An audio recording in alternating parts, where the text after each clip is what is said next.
and my time was running wild, a million dead-end streets, and every time I thought I got it made, it seemed the taste was not so sweet. So I turned myself to face me, but I've never caught a glimpse how the others must see the faker. I'm much too fast to take that test. Changes. Turn and face the strain. Changes. Don't wanna be a richer man. Changes. We first got there and it was very chaotic. They opened my car doors, took all my luggage out, and started telling everybody that Jessica was here and just screaming, and I was very overwhelmed and it was a little scary. And then we hear that we can, at the end of RYLA, they told us we were allowed to greet people, and I feel like they were so overly happy because it was kind of a little revenge thing they were getting from people who have done that to them in the past. And they started first by everyone's just in these groups, and we just had to sit down and start talking to random people we did not know. Yeah, it was crazy because, like, at the beginning, everybody was out on the front lawn, and someone would shout, "Get 5 people and tell them this, this, and this about yourself." And we thought that the people organizing that and leading it were counselors, but really it was just kids like us. So that was amazing just to see someone leading like that.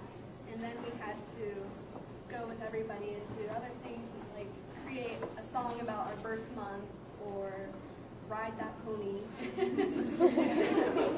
It was a good time, and it was really fun getting to know other people. Young ladies from CL, I would also like to thank you guys for sending us. I went on another camp shortly after RYLA, and they promised it would be a life-changing experience as well, and it was absolutely nothing like this. If you have kids, send them all. This is an amazing experience. Like Mr. Truman said, we have student facilities. I'm just going to touch on the facilities. So, I was extremely happy with Westminster. Not only did we have great living accommodations and such, they opened up pretty much the entire campus to us. I know days when we had free time, we walked out and we played around on the track, and we played Frisbee on the football field, and I felt very blessed to be able to see all of the campus because it was, a lot of our choices, part of our college search, and wanting to be a track kid, getting to walk down there and see the track and see all the different buildings and such. It was a really nice experience for me. Like she said, we have food and facilities, so I'll talk about the food. I went there expecting, basic high school cafeteria food. Actually, I didn't expect that at all, but still. It was in a cafeteria setting, which I expected your high school cafeteria setting. You walk in, you sit, like the first day of school, you sit down and you're silent because you have no idea what in the world to say. Well, I was wrong. People talked, we all had a great time in the cafeteria. I met a couple great people. That's all I got. I guess I'll continue on food. Food for me, I'm not a very picky eater, so I didn't really have a problem with the food. Food was excellent, and the cafeteria setting was a lot like Ian said, but there was that difference. I mean, every day you were sitting with new people, meeting somebody new that you hadn't met the day before, and everybody, I thought that all the participants were very well chosen from Rotaries, and they did a good job, and I'd like to thank you guys again for sending us. I'd like to thank the Clarion Rotary Club for giving my fellow RYLarians and myself the opportunity to speak today. And I was advised to talk about some of the speakers we had an opportunity to hear at RYLA. So right after dinner, the first night, a guy by the name of Ray Olson spoke. And he told us to discover our passion. Now, in our daily schedules of school and extracurriculars, we don't have too much time for self-evaluation. So it was really nice to spend some time on just us. And he also described to us about networking and setting yourself apart from the crowd. Then the next day, a speaker, which was one of our counselors, Andrew, talked about all the different leadership theories, and it was a very informative segment. Next, there was a program entitled Making a Difference, and it included a video from the Seattle Fish Market, and the workers live by a motto, And it's a motto that I feel is wonderful everyday life. It's play, make their day, be there, and choose your attitude. Actions are louder than words, and sometimes that's easy to forget. It was an extremely enjoyable segment, and I try to live by it to this day. And then there was a counselor, Ira, who helped us in creating a mission statement, and he asked us some pretty deep questions, like, what is life about? What do I stand for, and how do my actions reflect this? And so we wrote our mission statements answering all these things, and it was really helpful in seeing the future. And then another counselor, Jackie, was in charge of building a leader. So we had to build a leader from scratch out of newspaper and craft supplies and give them qualities that a leader should have. So it really helped us pinpoint what qualities we need to work on in ourselves. The next speaker was Bill Kirker, Matt Burnett, and Colleen Wilson, and they talked to us about their project, which was Pure Thirst, which $30,000 for water systems in Honduras that they put together last year at RYLA, and that they created and helped Honduras little villages with getting water because it's hard for them to get water there.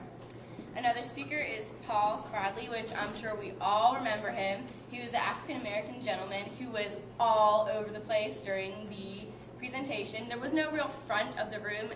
As you can see, we're like, Lex and I are standing in the front of the room. Well, he was walking all over the place and really getting us involved, and I really enjoyed him because he was really getting us involved and asking us questions and being at each table, like talking to the group, but then talking to this table, talking to the group, and then talking at that table. So that was really nice. And one of our other speakers was Camille, I can't say her name. Cameron, say that again. That woman. And she talked about her service project, and she really helped me realize that service projects are important, and I need to get myself in a service project a lot more than I was doing. And she also helped me realize what my service project for this year and for my RYLA project was going to be. So I really appreciated her. And now that I'm done talking about the speakers, I just really want to thank you for allowing us to go, because I really appreciated it, and it really made a difference in my life. I went to RYLA one person, and I came back home a completely different person, and a lot of my friends have commented on it, and my family members have commented on it, and I really appreciate this experience that you guys have given me. I am Erin, and when I saw that I got discussion groups, I was very excited. Discussion groups were one of the many things I loved about RYLA, and I couldn't wait to tell all of you guys how much I loved it and how awesome they were. And discussion groups were held every afternoon, and they were about 2 or 3 hours long and had 10 or so people in them. Every group had their own little spot to meet, and some groups met outside, and other groups just met in little places throughout the college buildings. In every group, there were advisors, and whatever advisors you had in your group, they were your best friends that week. The advisors were amazing. They always kept our conversations going and always were there with topics to talk about. They had life stories and experiences that they shared with us that were filled with great advice. And during discussion groups, we could talk about whatever we wanted, whether it be a topic that we ourselves thought of or that the advisors gave us. Everyone always had an opinion to share on everything, and we were never quiet. And whatever was said during groups stayed there. That was one of the reasons it was so easy to talk about anything. You could say whatever you wanted, and it wouldn't be spread all around camp. During groups, you also didn't have to worry about being judged for saying anything. At RYLA, we were all good listeners, and it showed during discussions. No one ever talked over one another, and even though we would disagree on topics, we respected each other all the same.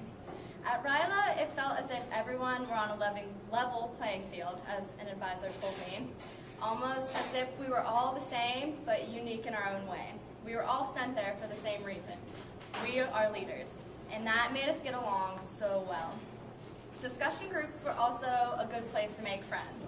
At camp, it wasn't hard to make friends because everyone was so outgoing, but during groups, we got to know each other on a deeper level. We got to know each other's likes and dislikes and what everyone's personalities were really like.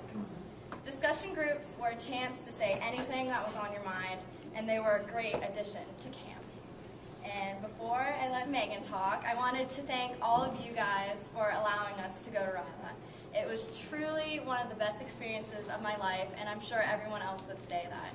I learned so much during that 1 week that I will use the rest of my life, and I met people during camp that I will remain friends with forever. So, thank you.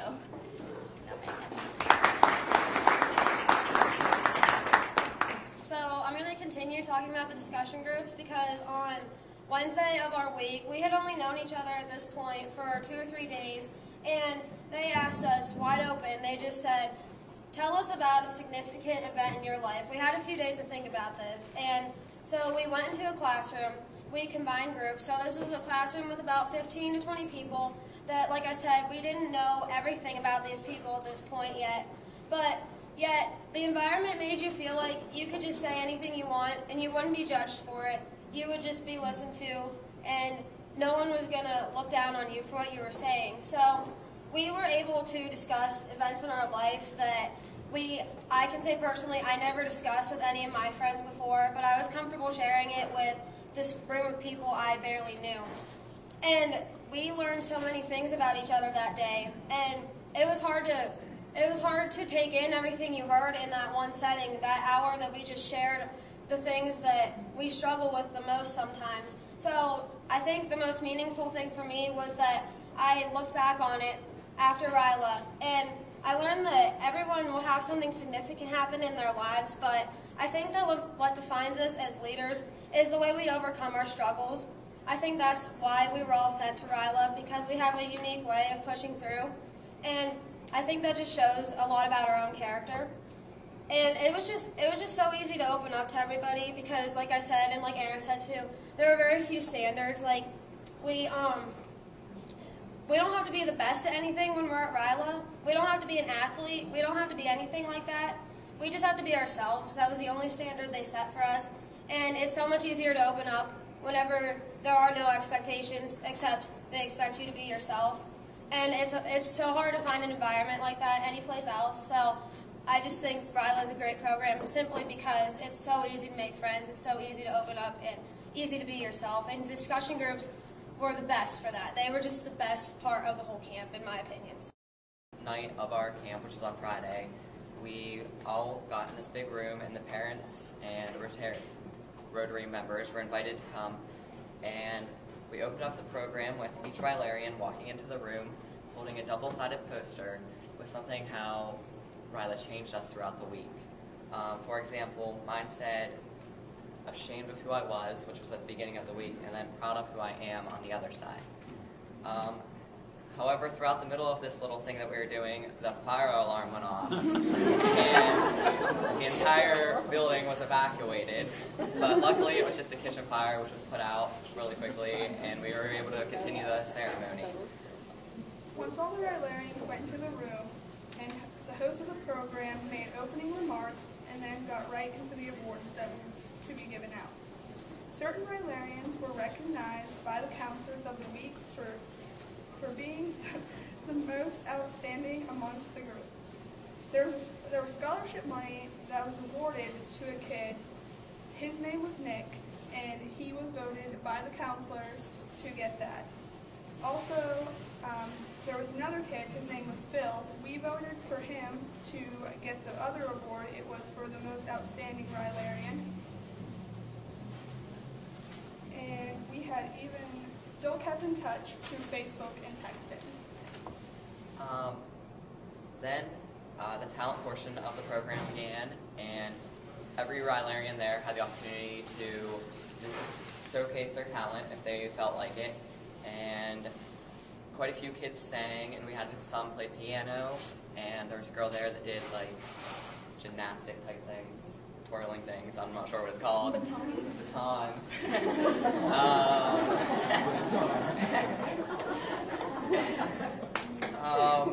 Yeah. As the programs came to a close, emotions began as everyone knew that they were going to be separated and going back to their homes. However, we all had had one more chance to take a part of RYLA with us back home with a piece of artwork that each one of us made earlier in the week that we got to pick one from a different RYLArian. Then, after we selected our artwork, we got to say our final goodbyes to our friends that we had made during the week. And I can say that there was barely a dry eye in the room as we were all saying goodbye to one another. And it was just really neat to me that we had just met these people like 5 days ago, and we were so sad to see one another leave. So we'd just like to finish by saying thank you for the opportunity. It was a life-changing experience for me. I'd definitely go back if I ever had the chance again. Unfortunately, I don't, but just thank you. Assignment was service projects. We had 2 speakers on the matter. Pure Thirst was Matt Burnett's project. Pure Thirst is a non-profit organization that Mr. Burnett established when he was only 17 and still in high school. He raised over $30,000 for a town of El Jamal in Honduras to provide a clean water filtration system that was just installed in June 2011. This inspired RYLArians to start projects that benefit not only their communities but the world. Our next speaker was Ms. Kimriel Lehman. Ms. Lehman created a service for a charity called Dance Because You Care when she was 13 years old and in 8th grade in 2007. Ms. Lehman raised $2,200 to this benefit for Children's Hospital. Being a dancer since she was 5 years old, Ms. Lehman contacted a dance instructor from So You Think You Can Dance and provided 5 dance classes for $40 with an included t-shirt, CD, and lunch. All of this was done when she was 13 years old. This proved to the RYLArians that these service projects can be done at any age and for anything. Our RYLA camp counselors prepared us for our future services by helping us find our passions. At RYLA, passions were a really big deal. Like, if you didn't know what you were passionate about, like, you had to find it. So, like with Mr. Burnett's passion, his was his mission trips to Honduras, which he helped out with the water system. And Miss Lehman's was dancing, and so she did hers through dancing. So once we discovered our passions through RYLA, or had an idea of them, we did workshops to get things started for our projects. We would divide into 3 different rooms, and we brainstormed, and we were able to talk to the counselors one-on-one on how to start them, and how to contact people for donations, and how to further discover our passion. We were given advice to start through our local National Honor Societies, youth groups, and other school clubs. We were urged to give back to our communities and start organizations benefiting local areas. RYLA prepares the young leaders of today to start thinking of what they're capable of and how to announce it. So once again, we would like to thank the Rotarians for making this camp possible. It's truly an amazing experience.